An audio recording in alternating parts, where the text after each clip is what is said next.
रात में जब वो आए वापस तो घर में ताला टूटा हुआ था और उसकी सूचना पर से पुलिस एक्टिव हुई थी। ये चादर और कंबल बेचने के नाम पर मोहल्ले में रेकी किया करते थे। जिस घर में, जिस सूने मकान में ताला लटका हुआ दिखता था, दिन दहाड़े वहां कटर से ताला काट कर चोरी किया करते थे। मगर जब पुलिस जैसे जैसे इनके पन्ने पलटते चले गई, वैसे वैसे कहानी और भी विस्तार रूप लेते चले गई।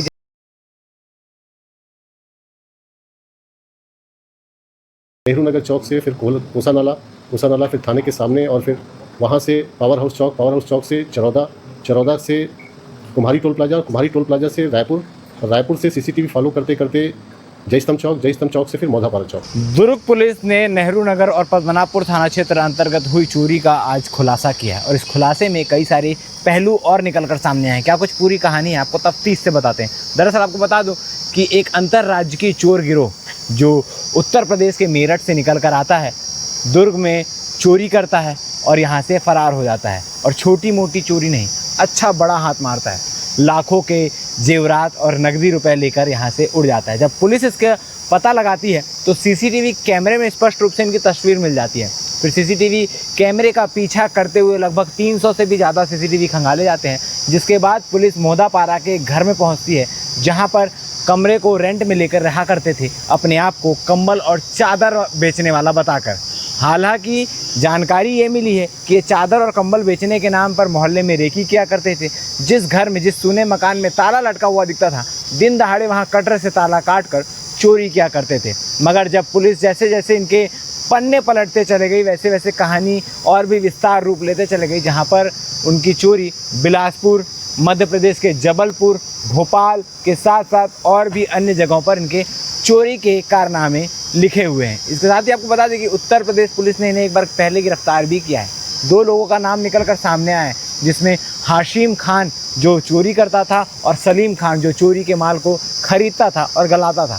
जब पुलिस इन तक पहुंची, इनको पकड़ा गया तो सोने के जो जेवरात है, कई जेवरात को गला भी चुके थे और गलाकर एक बिस्किट का रूप दिया था जो लगभग 400 ग्राम के आसपास का बताया जा रहा है। अभी जो पुलिस ने सामान जब्ती किया है, जो मसरूका बरामद किया है, उसमें लगभग 60 लाख के जेवरात और कुछ नकदी रुपए भी हैं, जिसमें ये जो चोरी के लिए स्कूटी एक्टिवा का प्रयोग करते थे उसे भी जब्त किया गया है और इनके कई साथियों को ढूंढा भी जा रहा है। आखिर इस कार्रवाई के लिए दुर्ग पुलिस जो है वो बधाई की पात्र है। मगर एक डकैती काफ़ी लंबे समय से पेंडिंग है। सेक्टर 6 में स्थित साईं मंदिर, जहाँ के सोने के जेवरात गायब कर लिए गए थे। लाखों की डकैती थी। 7 से 8 लोग नकाबपोश होकर आते हैं, गार्ड की पिटाई करते हैं और वहाँ से सामान निकाल कर ले जाते हैं। उसमें पुलिस के हाथ अब भी खाली क्यों हैं? बहुत प्रसिद्ध मंदिर है, लाखों की चोरी हुई है, पुलिस के पास एक भी लीड उसको लेकर अब तक नहीं है। ऐसा क्यों? इसकी भी डिटेल स्टोरी हम करेंगे और प्रयास करेंगे ये जानने का कि पुलिस आखिर उसमें पुलिस के हाथ क्यों खाली हैं। फिलहाल इस जो मामले में पुलिस ने कार्रवाई की है, जहां मेरठ से 2 आरोपियों को गिरफ्तार किया गया है, उस मामले में आज प्रेस कॉन्फ्रेंस लिया गया। प्रेस कॉन्फ्रेंस में क्या कुछ चीज़ें खुलासा हुई, आप आगे वीडियो में देखिए। धन्यवाद। पिछले दिनों दिन में चोरियां हो रही थी और एक बड़ी चोरी हुई थी नेहरू नगर क्षेत्र में और उस चोरी में काफ़ी सारा सामान गया था। प्रार्थी विनय अग्रवाल थे और उनके यहाँ जब वो शादी में गए थे तो बड़ी चोरी हुई थी और उस चोरी के बाद से जैसे ही सूचना मिली थी, रात में जब वो आए वापस तो घर में ताला टूटा हुआ था और उसकी सूचना पर से पुलिस एक्टिव हुई थी। और जिस तरह से चोरी हुई थी उससे देख के पहले तो ये लग रहा था कि कोई परिचित व्यक्ति चोरी किया है, परंतु जब उस चोरी के डिटेल में गए और ख़ास तौर से जब सीसीटीवी फुटेज देखे तो ये पता लगा कि ये प्रोफेशनल चोर है, जिन्होंने बहुत ही शातिराना अंदाज में उस घटना को अंजाम दिया था। और सीसीटीवी फुटेज को फॉलो करते करते नेहरू नगर चौक से फिर कोसा नाला फिर थाने के सामने और फिर वहाँ से पावर हाउस चौक से चरौदा से कुम्हारी टोल प्लाजा से रायपुर से सीसीटीवी फॉलो करते करते जय स्तंभ चौक से फिर मौधापारा चौक, वहाँ तक लगातार उसको फॉलो किए और इसमें 2 लोगों के बारे में जानकारी प्राप्त हुई। रायपुर में ये मौधापारा में एक मकान को किराए में लेके रखे थे और स्वयं को ये कंबल बेचने वाले या चादर बेचने वाले बता के रुके हुए थे और किराए में लेके रखे थे। वहाँ से जो लिंक मिला उसके आधार पे फिर पुलिस पार्टी बिलासपुर गई। बिलासपुर से फिर जो लिंक मिला उसके आधार पे पुलिस पार्टी भोपाल गई और वहाँ से टीम फिर मेरठ गई।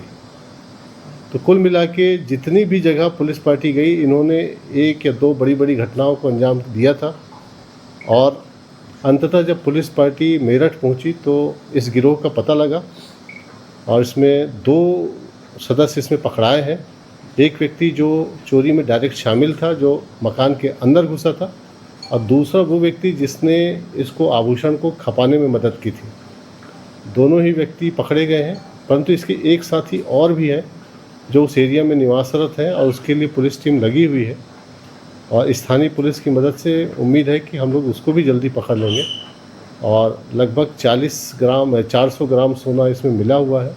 सोना गली हुई अवस्था में मिला है और कैश भी मिला है, कैश भी जब्त हुआ है और इसमें और भी आगे पुलिस रिमांड में लेके पूछताछ करेंगे तो और भी जब्तियाँ इसमें होंगी। सर ये मूलतः कहाँ के हैं? ये मूलतः रहने वाले हैं मेरठ के। मेरठ के रहने वाले हैं और कॉपी सबको दे दो। बैठ जाओ। सर तक कितने बने तो कहाँ का लाए थे लोग? ये मेरठ में ही जो लोकल ज्वेलरी शॉप है वहाँ इन्होंने बेचा था और वो ज्वेलर्स को भी पकड़ के ला रहे हैं। दोनों को अरेस्ट किए हैं, जो मेन चोर है जो यहाँ आके चोरी किया था प्लस जो ज्वेलर्स है। सर अब तक कितने % की रिकवरी हो गई है? एग्जैक्ट बता पाना भी मुश्किल है क्योंकि इसमें और भी चोरियां हैं, उसके भी माल शामिल है। जैसे इन्होंने बिलासपुर में भी घटना किया है, इन्होंने जबलपुर में भी घटना किया है, नया रायपुर में भी एक चोरी की है इन्होंने और सारी चोरियां दिन के समय की है। तो पुलिस को मदद इस बात से मिली कि इनकी जो मोडस ऑपरेंडी थी, जैसे दिन के समय जो मकान बाहर से ताला लगा हुआ दिखता है और थोड़ा समृद्ध परिवार का दिखता है, ये उन घरों को टारगेट करते हैं। अपने साथ एक लोहे का कटर रखते हैं, कटर को बैकपैक में रखते हैं और जैसे ही जाते हैं तो पहले कटर से ताला काटते हैं और ताला कटे हुए ताले को अपने बैग में रखते हैं और उसके बाद फिर अंदर घुस के विदिन 30 से 35 मिनट घटना को अंजाम देके बाहर निकलते हैं। फेरी के काम की आड़ में मतलब रेकी करते थे लोग? हाँ, ये जो चादर या कंबल बेचने की आड़ में ये आते थे, रेकी करते थे और उसके बाद फिर बाइक में आकर, वही एक्टिवा में आकर ये पूरी घटना को अंजाम देते थे।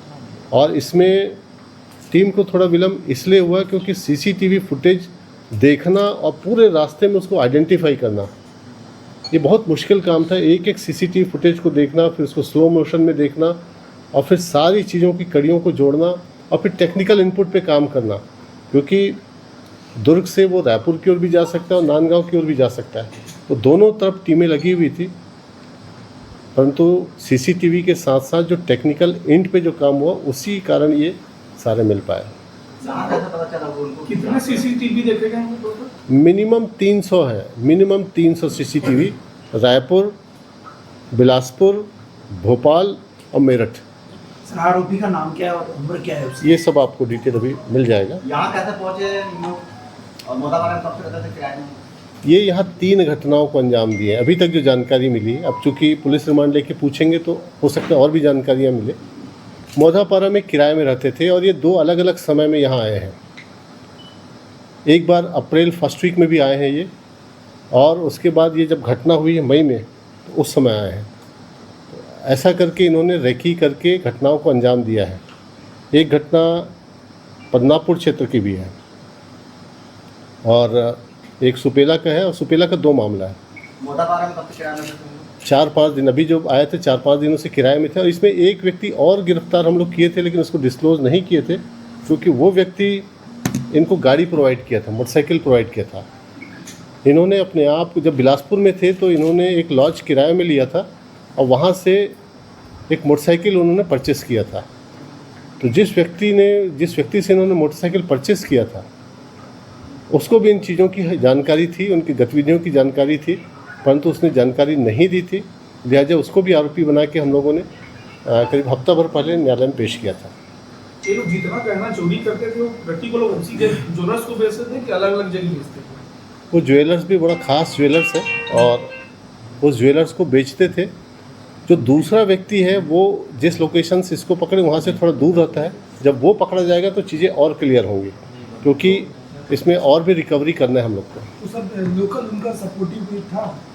यहाँ हाँ, मतलब या मोदापाड़ा में लोकल इन्होंने अपने आप को यूपी का व्यापारी बता के किराए में लिया था कि हमको चादर बेचना है, गलीचा बेचना है करके, और उसके उपरांत ये घूम घूम के रेकी करते थे। कभी एक्टिवा गाड़ी में, कभी ऑटो में बैठ के करते थे, रेकी करते थे।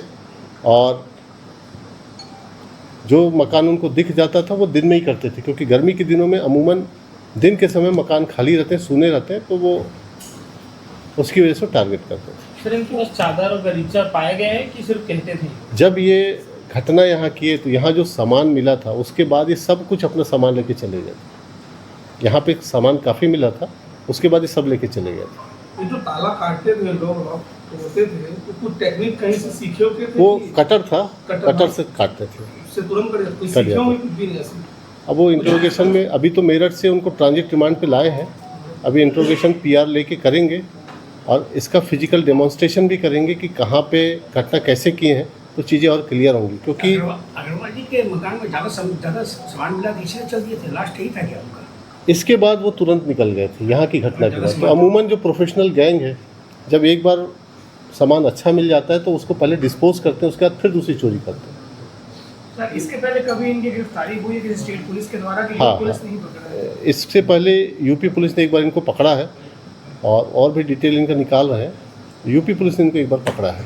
पूछताछ में बताया कुछ लोग कि कब से चोरी कर रहे थे करके? ये आदतन चोर है और काफ़ी लंबे समय से चोरी कर रहे हैं।